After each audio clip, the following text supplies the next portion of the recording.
चला मैत्रिणींनो, गाजराचा हलवा बघूयात. आता थंडी चालू आहे, गाजर पण छान येतात, तर मस्त असा गाजराचा हलवा बघूयात.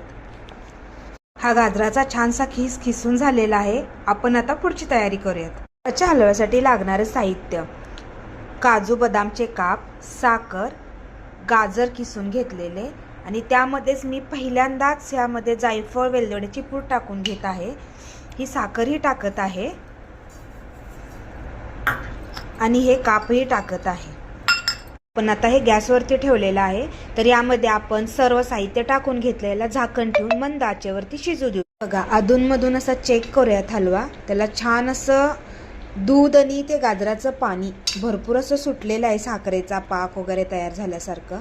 हे पाणी पूर्ण आटेपर्यंत आता ह्याला आपण शिजवून करूयात. आपण घरचं गाईचं तूप टाकूयात, गावठी आपण घरीच बनवतो. याचे एखाद्या दिवशी मी व्हिडिओ तुम्हाला बनवून दाखवेन तुपाचा. तर हे मोठे 2 चमचे तूप टाकत आहोत आपण यामध्ये. आपला गाजरचा हलवा तयार झाला आहे. चला तर आपण याला काढून घेऊयात. त्याच्यावरती ड्रायफ्रूटचे काप टाकून घेऊयात. बघा, तर खाण्यासाठी तयार आहे गाजराचा हलवा. तुम्हीही बनवा आणि कमेंटमध्ये सांगा कसा झाला आहे. मस्त आणि मस्त गाजराचा हलवा.